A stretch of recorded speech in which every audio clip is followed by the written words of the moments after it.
हम इंसानों की एक बड़ी आम सी फितरत होती है। बिल्कुल। मतलब जब भी जिंदगी में कोई मानसिक तूफान आता है या कोई भारी तनाव होता है तो हमारी नजर सबसे पहले बाहर की तरफ जाती है ना? सही कहा। हम हमेशा बाहरी चीजों को ही दोष देते हैं। हाँ, और हम सोचने लगते हैं कि अगर बस ऑफिस का वो प्रोजेक्ट खत्म हो जाए या किसी खास रिश्ते की उलझन सुलझ जाए या फिर बैंक अकाउंट में थोड़ा और बैलेंस आ जाए तो अंदर की ये बेचैनी अपने आप शांत हो जाएगी। एकदम। हम शांति को हमेशा बाहरी चीजों के फिक्स होने से जोड़कर देखते हैं। एग्जैक्टली। लेकिन आज हम जिस स्रोत सामग्री पर अपनी गहराई से चर्चा करने वाले हैं वो इस पूरी धारणा को मतलब जड़ से ही पलट देता है। बिल्कुल, और यही बात इसे इतना खास बनाती है। तो आज हमारे पास 8 अप्रैल 2026 का एक आध्यात्मिक पाठ है जिसे मुरली कहा गया है। इसे ब्रह्मा कुमारीज द्वारा प्रकाशित किया गया है। और इससे पहले कि हम आगे बढ़ें, मैं एक बात बिल्कुल स्पष्ट कर दूं। हाँ, ये स्पष्ट करना बहुत जरूरी है। हमारा उद्देश्य यहाँ किसी धार्मिक या आध्यात्मिक विचारधारा का प्रचार करना बिल्कुल नहीं है। हम बस इस डॉक्यूमेंट को एक मनोवैज्ञानिक और दार्शनिक नजरिए से निष्पक्ष रूप से देख रहे हैं, ताकि इसके अंदर छिपे उन टूल्स को समझा जा सके जो जीवन जीने का एक नया नजरिया देते हैं। बिल्कुल। तो चलिए सीधे मुद्दे पर आते हैं।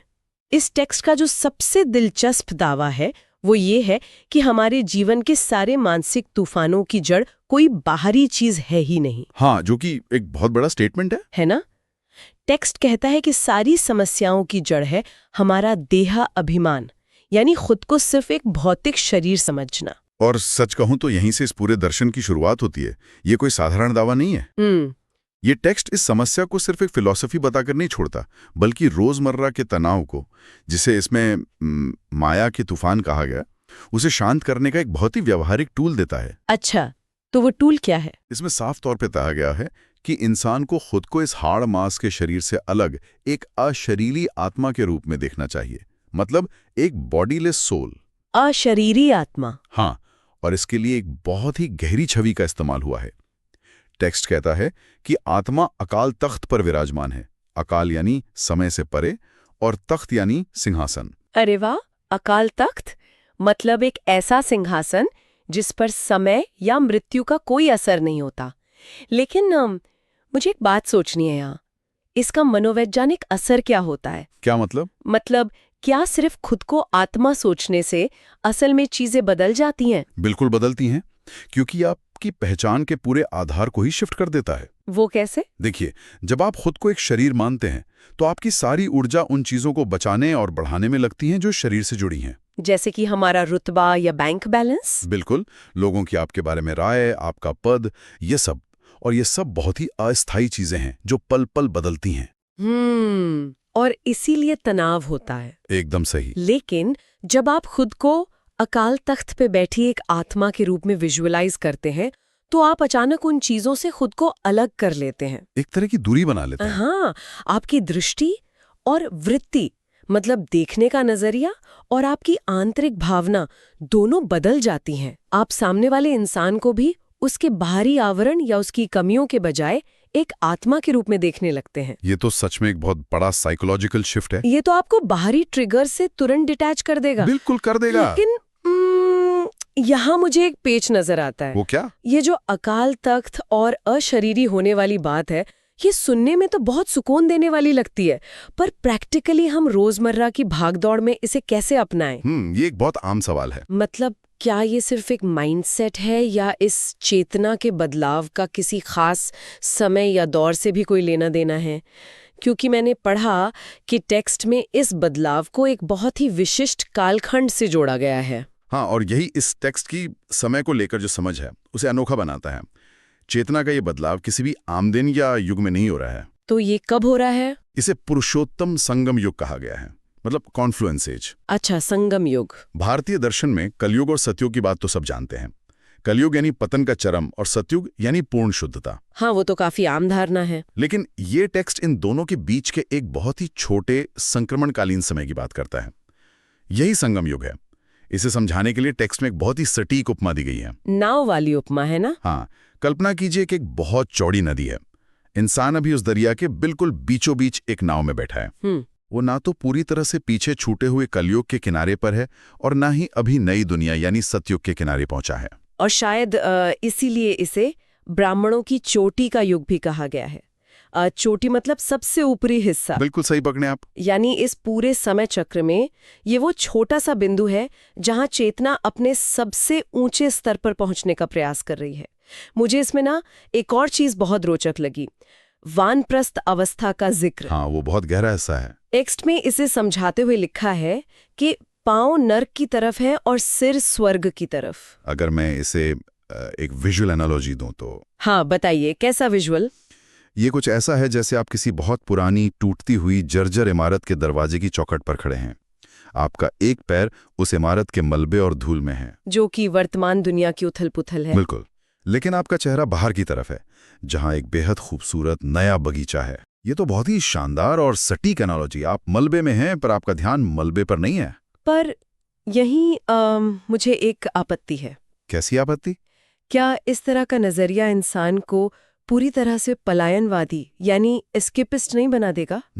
ये सवाल बहुत लोग उठाते हैं। मेरा मतलब है, अगर किसी इंसान का दिमाग सिर्फ भविष्य के उस खूबसूरत स्वर्ग के ख्यालों में ही खोया रहेगा, तो क्या वो वर्तमान की अपनी जिम्मेदारियों से कट नहीं जाएगा? ये डर स्वाभाविक है। क्या वो अपने आसपास की दुनिया को सुधारने के बजाय सिर्फ उस इमारत के गिरने का इंतजार नहीं करेगा? देखिए, ये सवाल बहुत लाजमी है और अक्सर ऐसे दार्शनिक विचारों पर ये आरोप लगता भी है। लेकिन अगर हम इस पाठ का गहराई से विश्लेषण करें तो ये पलायनवाद का बिल्कुल खंडन करता है। वो कैसे? ये वर्तमान से भागने की बात नहीं कर रहा है, बल्कि ये एक बहुत ही सक्रिय आंतरिक प्रक्रिया की मांग करता है, जिसे यहाँ विचार सागर मंथन कहा गया है। विचार सागर मंथन? हाँ, मतलब ख्यालों में खोए रहना नहीं है।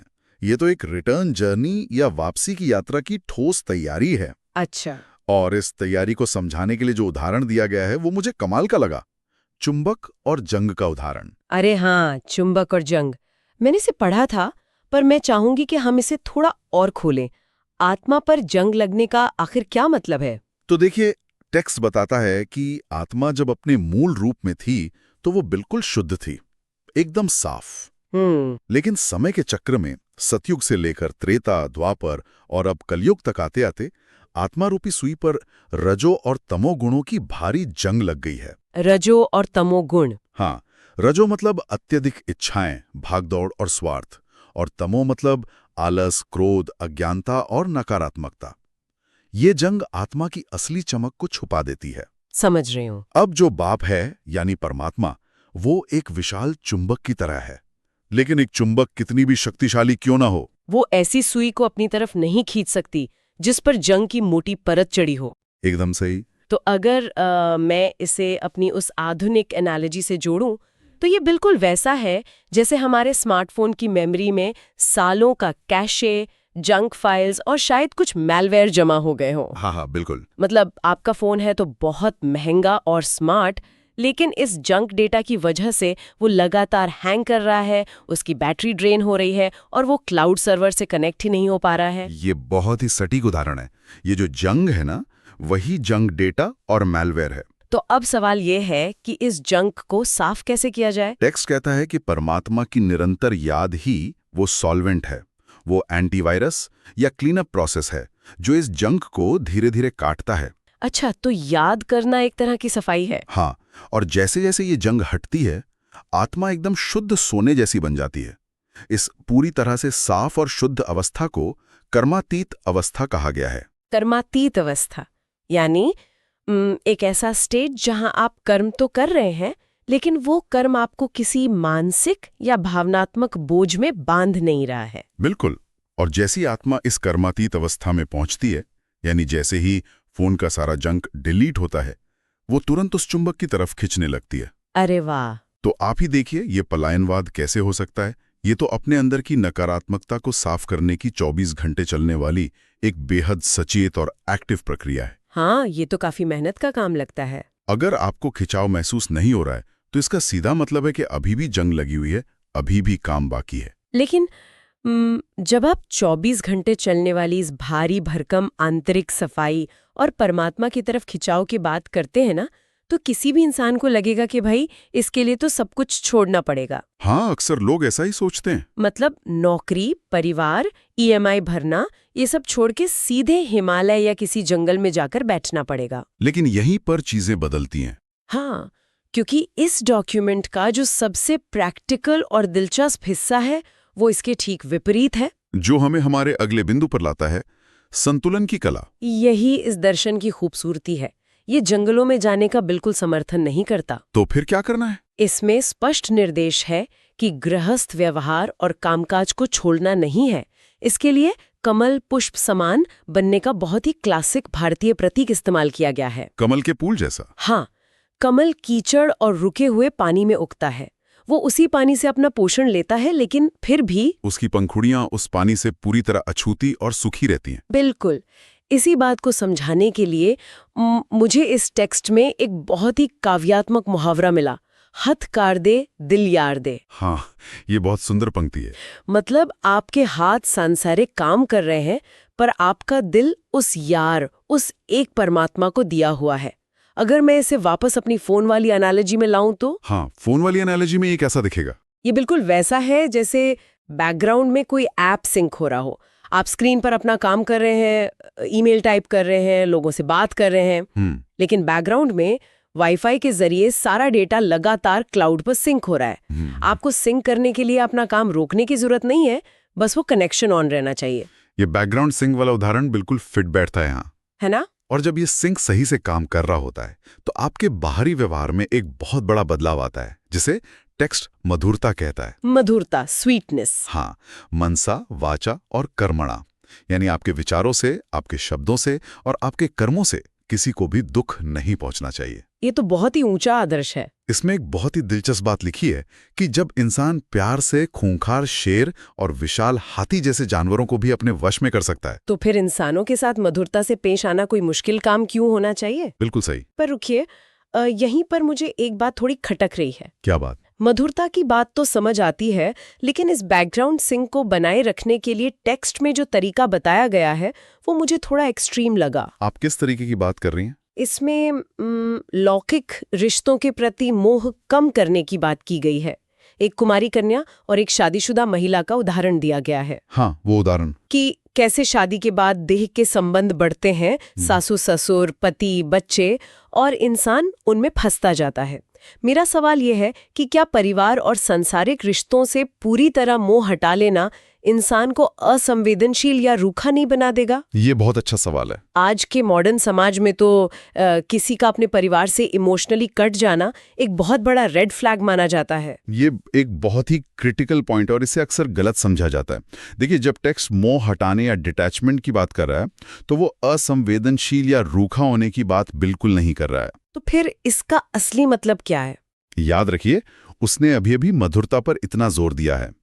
दरअसल ये एक बहुत ही उच्च स्तर की माइंडफुलनेस है। माइंडफुलनेस? हाँ, आप गौर करें कि हमारी ज्यादातर पारिवारिक समस्याएं और तनाव कहाँ से आते हैं? शायद एक दूसरे से बहुत ज्यादा उम्मीदें रखने से। बिल्कुल। वे अत्यधिक अपेक्षाओं, नियंत्रण करने की इच्छा और भावनात्मक निर्भरता से आते हैं। जब हम किसी रिश्ते में बहुत गहरे फंसे होते हैं तो हम उस इंसान से वो खुशी और सुरक्षा मांग रहे होते हैं जो शायद वो दे ही नहीं सकता। अच्छा, मतलब हम दूसरे इंसान को निचोड़ने लगते हैं, अपनी खुशी के लिए उन पर बोझ डाल देते हैं। एकदम सही। इसीलिए टेक्स्ट एक ईश्वरीय संबंध की ओर ध्यान मोड़ने को कहता है। त्वमेव माता च पिता त्वमेव। मतलब सिर्फ वो एक सत्ता ही सब कुछ है। हाँ, जब कोई व्यक्ति ये गहराई से मान लेता है कि उसका सच्चा माता पिता, रक्षक और प्रेम का स्रोत सिर्फ वो एक परमात्मा है, तो वो अपने परिवार वालों से भावनात्मक भीख मांगना बंद कर देता है। अरे वाह, ये तो बहुत गहरी बात है। वो अपने पति पत्नी या बच्चों पर अपनी खुशी का बोझ नहीं डालता। और जब ये दबाव हटता है तो आप असल में उनके साथ कहीं ज्यादा मधुर, शांत और बिना शर्त प्यार से पेश आ सकते हैं। मतलब ये रूखापन नहीं है, ये टॉक्सिक अटैचमेंट से आजादी है। बिल्कुल, आपने एकदम सही शब्द इस्तेमाल किया। ये बहुत ही गहरा नजरिया है। यानी आपका बैकग्राउंड सिंक उस अल्टीमेट सोर्स से जुड़ा है, इसलिए आपका फ्रंट एंड यानी आपका रोजमर्रा का व्यवहार कभी क्रैश नहीं होता। बिल्कुल, वो स्मूथ चलता रहता है। अब सवाल यह है कि जब कोई इस कमल के फूल वाले संतुलन को हासिल कर लेता है और अपने बैकग्राउंड ऐप को बिना किसी रुकावट के चलाने लगता है, तो उसकी मानसिकता किस स्तर पर पहुंच जाती है? ये एक बहुत ही दिलचस्प अवस्था है। मैंने देखा कि इस टेक्स्ट में उस अवस्था को एक खास नाम दिया गया है, विशाल बुद्धि यानी ब्रॉड इंटेलेक्ट। हाँ, और ये कोई अमूर्त या अस्पष्ट बात नहीं है। इस पाठ में एक विशाल बुद्धि वाले छात्र की 4 बहुत ही स्पष्ट और व्यावहारिक निशानियां बताई गई हैं। अच्छा, पहली निशानी क्या है? पहली निशानी ये है कि उनके मन में सारा दिन सिर्फ सर्विस यानी निस्वार्थ सेवा के ही ख्यालात चलेंगे। और दूसरी? दूसरी बात, वे सेवा के बिना रह ही नहीं सकते। ये उनके स्वभाव का इतना गहरा हिस्सा बन जाता है कि ये उनके लिए सांस लेने जितना स्वाभाविक हो जाता है। और तीसरी निशानी जो मैंने पढ़ी वो मुझे सबसे दिलचस्प लगी। वो कौन सी? उसमें कहा गया है कि विशाल बुद्धि वाले लोग हमेशा इस योजना में लगे रहते हैं कि कैसे सारे विश्व में घेलाव डाला जाए ताकि इस पूरी दुनिया को दुखधाम से सुखधाम बनाया जा सके। बिल्कुल। और चौथी निशानी ये है कि वे दूसरों को अपने समान बनाने का प्रयास करते हैं। अगर हम इन चारों पॉइंट को ध्यान से देखें तो इसमें एक पैटर्न नजर आता है। बिल्कुल। क्या पैटर्न दिखता है आपको? पैटर्न ये है कि इन लोगों की सोच मैं और मेरा परिवार के छोटे से बुलबुले से पूरी तरह बाहर आ चुकी है। वो माइक्रो से मैक्रो पर शिफ्ट हो गए हैं। बहुत सही विश्लेषण है ये। और मजे की बात यह है कि टेक्स्ट इस पूरी प्रक्रिया को कोई सन्यासी या त्याग वाला काम नहीं कहता, बल्कि इसे एक बेहद का व्यापार का नाम देता है। Limitless business. हाँ, भगवान को यहाँ सिर्फ एक शिक्षक ही नहीं बल्कि एक बेहद का व्यापारी भी बताया गया है। और व्यापार का नाम आते ही मानसिकता पूरी तरह बदल जाती है। कैसे? देखिए, व्यापारी हमेशा निवेश करता है, जोखिम उठाता है और मुनाफे की सोचता है। टेक्स्ट साफ कहता है कि जो व्यापारी होते हैं वही मेहनत करके धनवान बनते हैं। आध्यात्मिक मार्ग भी कोई पैसिव या सुस्त रास्ता नहीं है। इसमें साहस चाहिए, निरंतर चेकिंग चाहिए। और इसी कॉन्टेक्स्ट में एक बहुत ही कमाल की ईश्वरीय रेस का जिक्र आता है। Divine race. हाँ। टेक्स्ट कहता है कि इस आध्यात्मिक स्टार्टअप में ऐसा बिल्कुल नहीं है कि जो पुराने एम्प्लॉई हैं या जो लोग बहुत पहले से इस रास्ते पर हैं वही आगे रहेंगे। बिल्कुल नहीं। नए छात्र भी अगर चाहें तो अपनी मेहनत और पुरुषार्थ से पुराने छात्रों को पछाड़ सकते हैं और स्कॉलरशिप ले सकते हैं। ये बहुत ही प्रेरणादायक हिस्सा है। मुझे तो ये इतना आधुनिक विचार लगा। यहाँ कोई हायरार्की नहीं है। हर किसी की इंडिविजुअल तकदीर पूरी तरह से उसके अपने वर्तमान प्रयासों पर निर्भर करती है। और यही वजह है कि ये दर्शन आपको हर पल अलर्ट रखता है। टेक्स्ट में साफ चेतावनी दी गई है कि जो इस ज्ञान को समझ लेता है वो अपना एक पल भी व्यर्थ नहीं गवाता। पर लगातार ऐसे अलर्ट रहना थका देने वाला नहीं है। ध्यान देने वाली बात यह है कि इस निरंतर प्रयास के पीछे का मनोविज्ञान डराना नहीं है। अच्छा। अक्सर हम देखते हैं कि धार्मिक पाठ लोगों को नर्क के डर से अच्छे काम करने पर मजबूर करते हैं। हाँ, ज्यादातर तो ऐसा ही होता है। लेकिन यहाँ ऐसा नहीं है। यहाँ प्रेरणा का मुख्य स्रोत खुशी, उमंग और वो सौगातें हैं जो इस रास्ते पर चलने से मिलती हैं। खुशी की बात आते ही मुझे एक और अनूठे शब्द की याद आ गई जो इस टेक्स्ट में इस्तेमाल हुआ है, बाजोली। इसका क्या अर्थ है? बाजोली का मतलब होता है एक निरंतर चलने वाला चक्र या एक समरसॉल्ट। समरसॉल्ट, गोता लगाना। एक तरह से हाँ। इस टेक्स्ट के अनुसार समय एक सीधी रेखा नहीं है, बल्कि ये 84 जन्मों का एक लगातार घूमने वाला चक्र है। तो जब कोई इस चक्र को समझ लेता है तब क्या होता है? जब एक विशाल बुद्धि वाला व्यक्ति इस पूरे चक्र को समझ लेता है, उसे ये रियलाइज हो जाता है कि कैसे वो अतीत में भी इस संपूर्ण सुख की अवस्था में था और अब वो वापस उसी सुख को प्राप्त करने की प्रक्रिया में है। तो उसे एक अद्भुत शांति मिलती है। वो एक तरह की निश्चितता आ जाती होगी। बिल्कुल। इस अवस्था को अतीन्द्रिय सुख कहा गया है, मतलब सुपर सेंशुअस जॉय, जो इंद्रियों से परे हो। हाँ, ये वो सुख है जो हमारी 5 इंद्रियों से परे है। उसे ये पक्का विश्वास हो जाता है कि ये जो पूरा विश्व नाटक है ये बिल्कुल अपने सही समय पर चल रहा है। और ये समझ तो इंसान के अंदर की हर तरह की एंजाइटी और भविष्य के डर को खत्म कर देगी। पूरी तरह से। ये सच में एक बहुत ही विस्तृत और गहरा नजरिया है। तो अगर हम इस पूरे विश्लेषण को समेटें तो आज हमने देखा कि कैसे अपने देहा अभिमान से मुक्त होकर खुद को एक अशरीरी आत्मा समझकर हम अपने मानसिक तूफानों को शांत कर सकते हैं। बिल्कुल। हमने जाना कि इस संक्रमणकालीन समय में या संगम युग में हमें दुनिया से भागना नहीं है, बल्कि दुनिया के बीच रहते हुए एक कमल के फूल की तरह खिलना है। गृहस्थ में रहकर भी डिटैच रहना है। हाँ, अपने काम करने हैं लेकिन बैकग्राउंड सिंक परमात्मा के साथ रखना है, यानी हथ कार दे दिल यार दे। और हमने ये भी समझा कि कैसे ये निरंतर अभ्यास इंसान के स्वार्थ को खत्म करके एक विशाल बुद्धि का निर्माण करता है जो विश्व कल्याण के इस बेहद के व्यापार में लग जाती है। और इस पूरी चर्चा को मैं इस टेक्स्ट में दिए गए एक बहुत ही शक्तिशाली वरदान और स्लोगन के साथ अंजाम तक पहुंचाना चाहूंगा। जरूर बताइए। ये पूरा दर्शन इसी बिंदु पर आकर टिकता है। टेक्स्ट कहता है कि जो व्यक्ति ऑलमाइटी अथॉरिटी यानी सर्वशक्तिमान की स्थिति में रहता है, ये स्मृति रखते हुए कि वो उस सर्वोच्च सत्ता का बच्चा है, उसके आगे माया या दुनिया के सारे भ्रम अपने आप झुक जाते हैं। मतलब वो खुद किसी के आगे नहीं झुकता। बिल्कुल। ऐसा व्यक्ति किसी परिस्थिति या विकार के आगे कभी नहीं झुकता। और इस अथॉरिटी को बनाए रखने के लिए जो स्लोगन दिया गया है वो है, करावन हार की स्मृति से मैंपन को समाप्त करो। करावन हार की स्मृति यानी ये याद रखना कि जो कुछ भी हो रहा है वो कोई और सर्वोच्च सत्ता करवा रही है और मैं सिर्फ उसे करने वाला एक निमित्त मात्र, एक इंस्ट्रूमेंट हूँ। बिल्कुल यही भाव। यह विचार सच में झकझोरने वाला है। एक बार सोचने वाली बात है कि अगर कोई अपनी रोजमर्रा की भागदौड़ भरी जिंदगी में सचमुच ये मान ले कि वो सिर्फ चीजों को करने वाला एक निमित्त है और करावनहार कोई और है, तो सारा बोझ खत्म हो जाएगा। हाँ, क्या कंधों से सफल होने, चीजों को कंट्रोल करने और जिम्मेदारियों का वो सारा भारी बोझ अचानक से नहीं उतर जाएगा? निश्चित रूप से उतर जाएगा। अगर कोई सचमुच इस ऑलमाइटी अथॉरिटी के असीम आत्मविश्वास और कमल के फूल जैसी उस बिना शर्त मधुरता के साथ रोजमर्रा के तूफानों का सामना करे, तो क्या उसकी दुनिया और आसपास के लोगों का उसके प्रति नजरिया हमेशा के लिए नहीं बदल जाएगा? ये तो एक पूरी तरह से नया जीवन होगा। बिल्कुल। यह एक ऐसा गहरा विचार है जिसे कोई भी इंसान अपनी भागती दौड़ती जिंदगी में रुक कर स्वयं टटोल सकता है।